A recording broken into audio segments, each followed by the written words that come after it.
All right, let's get one or two more questions here and wrap things up. Jim, this next one was sent to Corny. I got tamping to do. Tamping the mole runs. I've heard, and this next question was sent to CornyDriveThru at gmail.com from Matt in Stony Brook, New York. I was wondering if you could shed some light on how the heck Hulk Hogan was able to keep using the ring name Hulk Hogan when he jumped to WCW in the 1990s.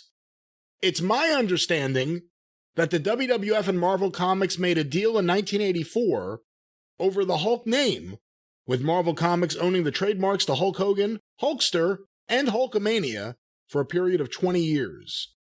When the deal expired in 2004, to my understanding, Hulk Hogan himself bought the copyrights. It seems weird to me that Vince, who is notorious for not letting wrestlers use their WWE names to sign autographs, let alone in another organization, would let this fly, especially with the biggest star he ever had going into a rival promotion. How did this work exactly, and why was Hogan an exception when other WWF stars who jumped ship had to give up their names?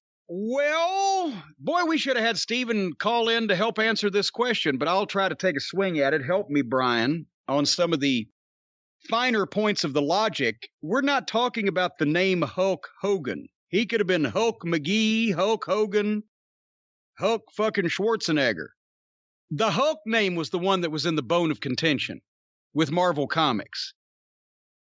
Hulk Hogan had been using the name The Hulk in some form, in some place, since 1970, what was it, late 78, early 79, when he came to Memphis. Terry the Hulk, early 79. That's right. Terry the Hulk Boulder. That's right. I was going to say also, and it became even bigger when it became the Incredible Hulk Hogan, because then all of a sudden, it's a bigger trademark issue. Yes, and so Terry the Hulk Boulder wrestled in Memphis in 79 and also used that name somewhere else, but he was Sterling Golden in Atlanta. And was he Sterling Golden or was he the Hulk in Continental? I'm trying to think. He was never in Continental. He was in Southeastern. Southeastern, same thing. He was Terry the Hulk Boulder, I believe. Okay, so the point is he had prior usage in a wrestling aspect of the name the Hulk. So when Hulk Hogan was given to him by Vince Sr., and then they started using the Incredible Hulk Hogan, that's when he got on the radar of Marvel Comics, and that's when they had to make the deal. But the deal was not made with the between Marvel Comics and just the WWF. It was the WWF was paying, right, for the right for Hulk Hogan to be able to call himself Hulk. Licensing rights. Licensing right. Because he'd done it before, but Marvel didn't know about it because he wasn't a big deal. And he gets to be a big deal on New York TV. Now Marvel's in on it. But the thing is, as long as somebody kept paying Marvel, and this is where, correct me if I'm wrong, Brian, from what you know about it, as long as somebody kept paying Marvel, it didn't matter whether it was Vince McMahon in the WWF or not, Hulk Hogan could be Hulk Hogan if he honored the deal that was made. So when he went to WCW, I would assume they started paying for that. Although I think you're right, but I want to say, and I may be completely wrong about this, I have to go back and check, it's been a while.